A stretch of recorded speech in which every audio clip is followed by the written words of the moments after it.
नमस्कार मंडळी, आज एका नवीन व्हिडिओमध्ये आपलं सर्वांचं स्वागत आहे. चला तर मग आपण एका नवीन रेसिपीला सुरुवात करू. पालकाची भाजी निवडून घेऊन मी स्वच्छ करून घेतली. आता मी एका बाउलमध्ये काढून घेतली, त्याच्यामध्ये पाणी टाकलेलं आहे आणि ते आता आपण स्वच्छ करून घेऊ. आता त्याच्यामध्ये थोडं मीठ टाकून घेऊ. बघा, अशा पद्धतीने मी हे मीठ टाकून घेतलेलं आहे. मीठ टाकल्यामुळे पानावरची जी काही धूळ बसलेली असते ती निघून जाते. आता स्वच्छ करून पाणी काढून घेतलं.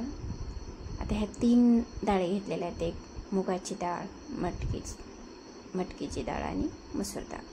मटकीची डाळ तर आपल्याला हे म्हणजे सगळ्या डाळीचा राजा म्हणायला काही हरकत नाही. मटकी आणि मुगाची डाळ ही पित्त कफ कमी करण्याला उपयोगी पडते. त्यामुळे आपण ह्या डाळी खाल्ल्या पाहिजे. ह्या डाळी थंड पण असतात. मटकी, मसूर आणि मुगाची डाळ थंड पण असते. पालक पण थंडच असते. त्यामुळे आपण हे गरगट्टा करून खाल्लं पाहिजे. चला मग ही भाजी चिरून घेऊ. थोडी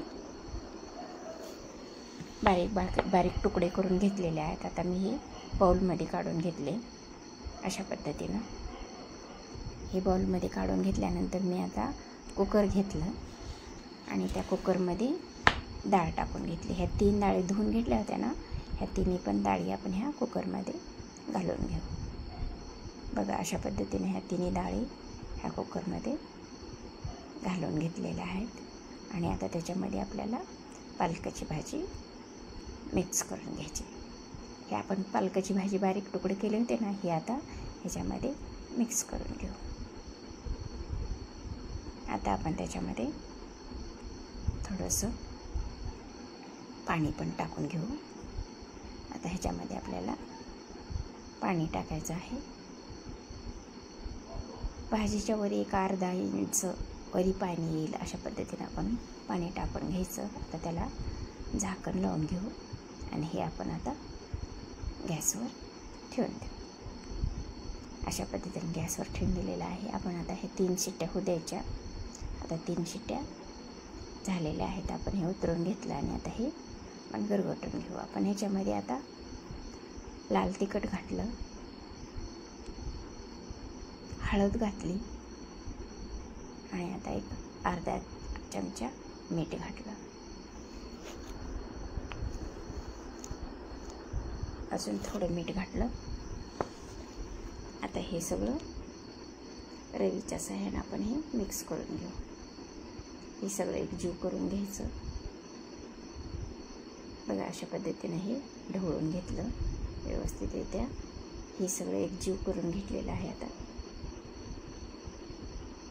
अशा पद्धतीनं एकजीव केलं. आता गॅसवर मी कढई ठेवते आणि कढईमध्ये मी 2 ते 2.5 चमचे तेल ओतलेलं आहे. मध्यम गॅस ठेवलेला आहे आणि आता हे तेल बऱ्यापैकी गरम झालेलं आहे. आता मी त्याच्यामध्ये मोहरी टाकून घेतली. मोहरी बऱ्यापैकी तडतड झालेली आहे. आता त्याच्यावर मी जिरे टाकून घेते. आता हे दोन्ही पण बऱ्यापैकी मिक्स झालेलं आहे, शिजलेलं आहे. आणि आता ह्याच्यामध्ये मी लसणाचं बारीक केलेला कुट्टा म्हणजेच तुकडे पेस्ट केलेली हे त्याच्यामध्ये टाकून घेत आहे. आता हे थोडं मिक्स करून घेऊ. ओंतण्याच्या सहाय्याने आपण हे आता मिक्स करून घेत आहोत. बघा, अशा पद्धतीने हे मिक्स करायचं. लसूण थोडा लालसर होऊ द्यायचा. बघा, अशा पद्धतीने लालसर झालेला आहे. गॅस थोडा कमी करायचा.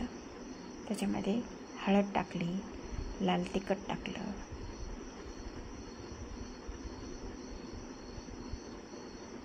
अशा पद्धतीने मी लाल तिखट टाकून घेतलेलं आहे. आता आपण हे गरगटलेलं जी पेस्ट होती हे आपण ह्याच्यामध्ये टाकून घेऊ.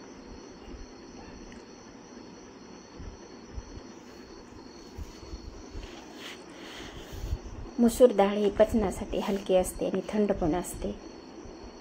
मूग डाळ कफ पित्त कमी करण्यासाठी उपयोगी पडते. मसूर डाळ पण कफ पित्त कमी करते आणि मटकीची डाळ तर मांस मच्छी याच्यापेक्षा 10 गुणाने 10 पटीत आपल्याला ताकद देण्याचं काम करते. भाजी झालेली आहे. आता मी या बाउलमध्ये सर्व करून घेते. चला तर मग आता मी कढईमधली भाजी ह्या बाउलमध्ये काढून घेते. बघा कलर तर किती छान आलेला आहे, किती सुंदर दिसत आहे भाजी. अशा पद्धतीने मी सर्व करून घेते. बघा कलर छान आलेला आहे, छान दिसत आहे. तिन्ही भाज्या, तिन्ही डाळीचं कॉम्बिनेशन आणि पालक याचा गरगट्टा, अशा पद्धतीने मी ही भाजी केलेली आहे. कढीपत्ता टाकला. चला भेटू दुसऱ्या व्हिडिओमध्ये. Thanks for watching.